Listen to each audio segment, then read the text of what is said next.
오늘은 최근 넷플릭스로 제작되어 큰 공감을 불러일으키고 있는 송이구 작가의 서울 자가의 대기업 다니는 김 부장 이야기를 통해 우리 인생을 비추는 거울 같은 이야기를 나눠보려고 합니다. 저는 지난 몇 년 동안 수백 권의 책을 읽으며 사람이 언제 무너지고 언제 성장하는가를 깊게 관찰해 왔습니다. 그러다 이 책을 읽는 순간 한 문장이 유독 마음에 깊게 박혔습니다. 인생은 관계에서 무너지고 관계에서 다시 일어선다. 이 책은 단순히 한 직장인의 몰락을 그리는 이야기가 아닙니다. 그 안에는 자기 인식, 가족과의 관계, 조직 안에서의 역할, 그리고 우리가 사람을 어떤 시선으로 바라봐야 하는지에 대한 아주 깊고 현실적인 메시지가 담겨 있습니다. 그러니 오늘 영상 끝까지 집중해 주세요.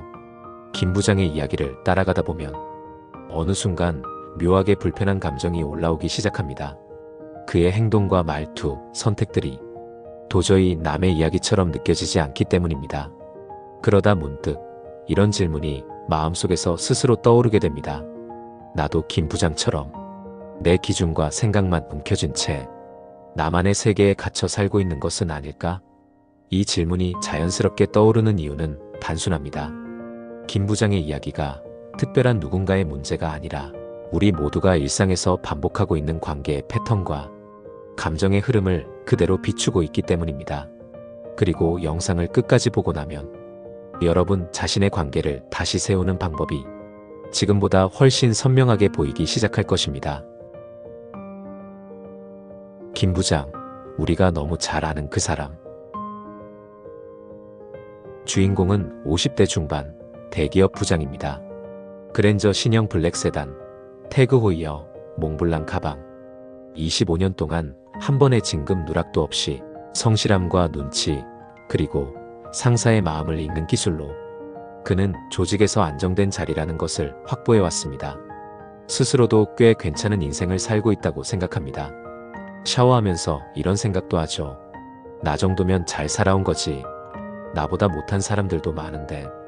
그에게는 똑똑하고 사랑스러운 아내와 아들이 있고 집값도 올랐고 주식도 수익을 내고 있으니 본인은 스스로를 투자의 귀재라고 생각하는 사람입니다. 그런데 문제는 여기서 시작됩니다. 이 사람은 항상 자신을 중심에 두고 세상을 바라봅니다. 자기보다 잘난 사람은 싫고 자기보다 못한 사람은 안심되고 모든 것은 자신이 기준이어야 합니다. 그런데 어느 날 이 평온한 세계에 금이 가기 시작합니다. 김 부장의 세계를 흔드는 첫 번째 균열. 평소 꾀죄죄한 차림으로 다닌다며 깔보던 최 부장. 지나갈 때마다 마음속으로 이렇게 말하곤 했습니다. 쟤한테는 내가 절대 안 밀리겠다. 그런데 우연히 알게 된 사실 하나가 김 부장의 마음을 무너뜨립니다. 최 부장이 자신보다 훨씬 좋은 아파트에 산다는 사실.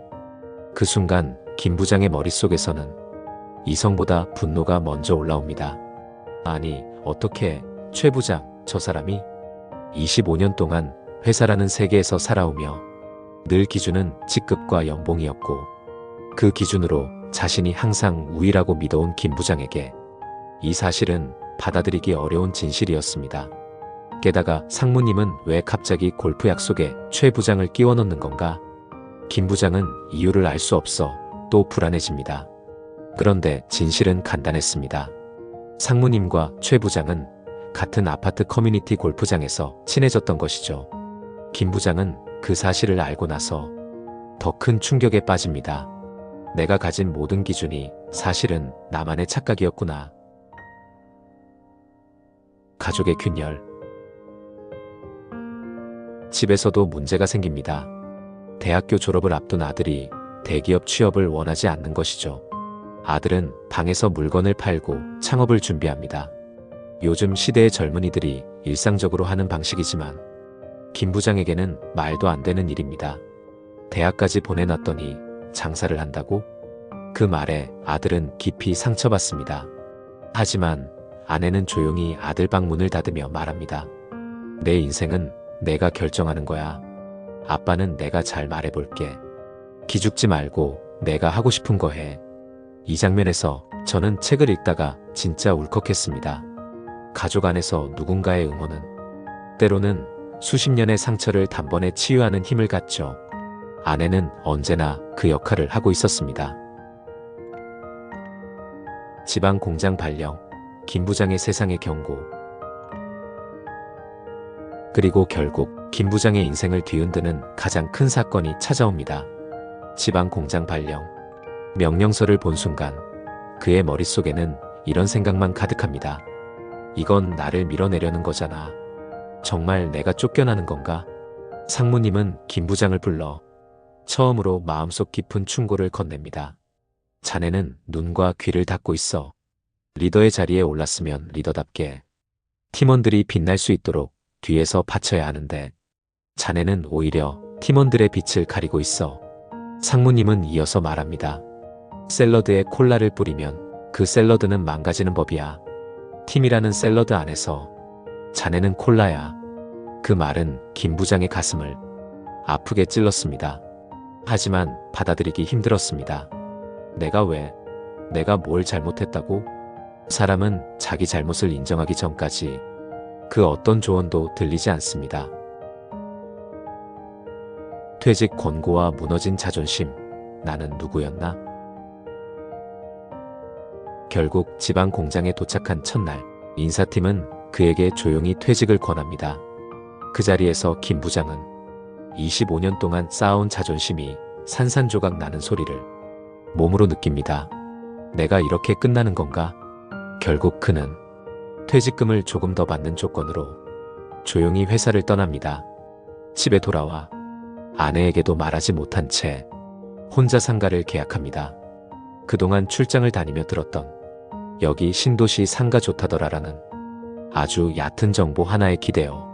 그런데 그 상가에는 사람도 없고 가게도 없고 아파트도 입주하지 않고 역도 멀고 스타벅스는커녕 편의점도 들어오지 않는 유령 상가였던 것입니다. 그는 한순간에 수억 원의 빚을 안게 됩니다. 그 순간 그의 마음에는 이렇게 웅웅 울립니다. 나는 대체 뭘 하며 살아온 사람인가? 현명한 아내.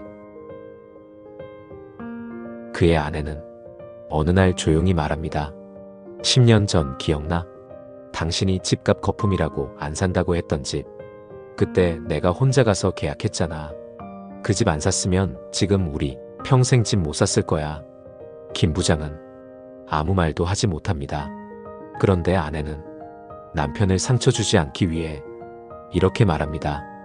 당신이 열심히 모은 돈에 대출 조금 보태서 산 거니까 당신 덕분이야.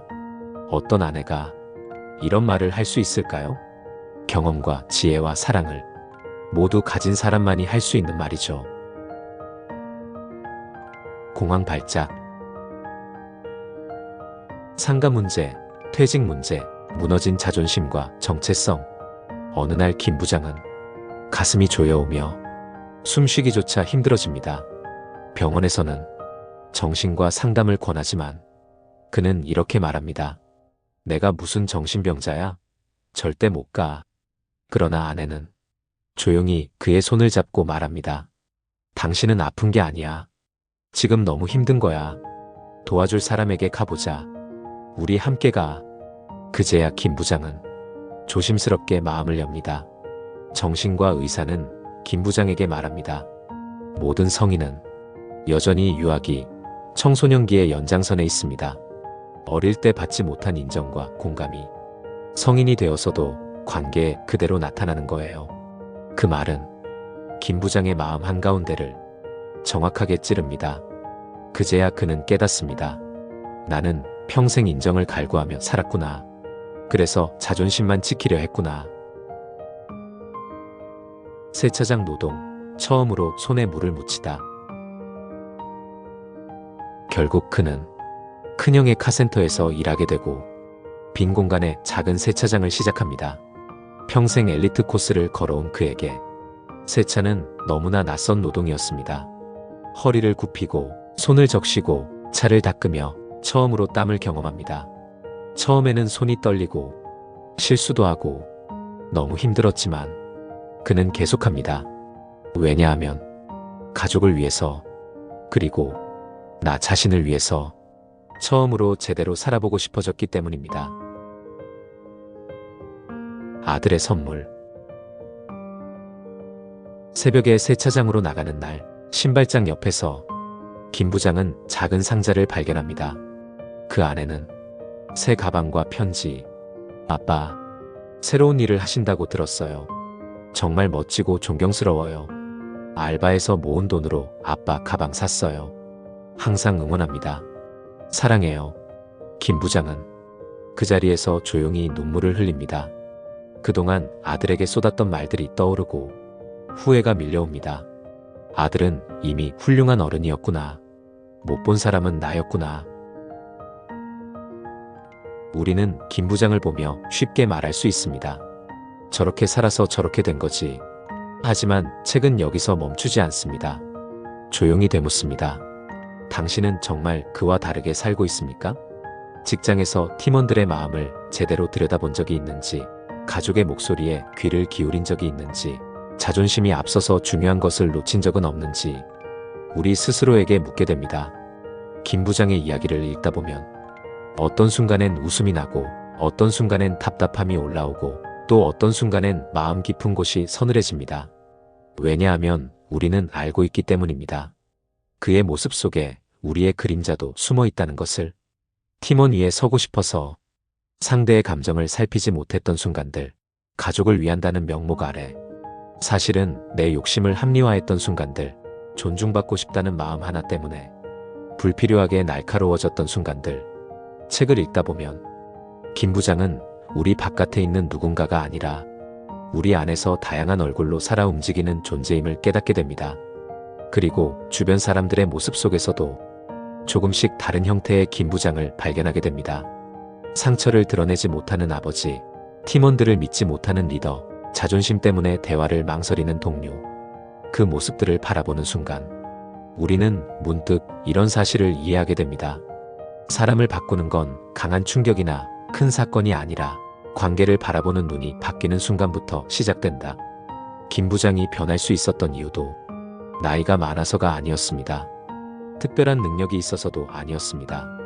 그는 아주 작은 첫걸음을 내디뎠을 뿐입니다. 사람을 다시 보기 시작한 것, 그리고 자기 자신을 피하지 않은 것. 그 변화가 그의 삶을 다시 움직이게 만들었습니다. 관계가 회복되자 삶이 다시 흐르기 시작한 것입니다. 이 책이 전하려는 핵심은 단순합니다. 인생에서 가장 소중한 것은 멀리 있지 않지만 내가 나를 고집하는 동안은 그 사실을 보지 못한다. 오늘 이 이야기가 여러분의 관계를 다시 바라보는 기회가 되었으면 합니다. 나는 지금 어떤 관계를 소중히 하고 있는가? 나는 어떤 성찰을 통해 더 나은 내가 되고 있는가? 이 두 질문은 내일의 방향을 바꿀 수 있는 매우 단단한 나침반이 될 것입니다. 오늘 영상이 마음에 닿았다면 좋아요, 구독, 알림 설정 부탁드립니다. 그리고 댓글로 여러분의 이야기를 나눠주세요. 나는 어떤 관계에서 가장 큰 배움을 얻었는가? 여러분의 경험은 또 다른 누군가의 인생을 밝히는 등불이 됩니다. 지금까지 인생 디자인 스튜디오였습니다. 여러분의 삶이 더 깊고 따뜻해지길 진심으로 응원합니다. 감사합니다.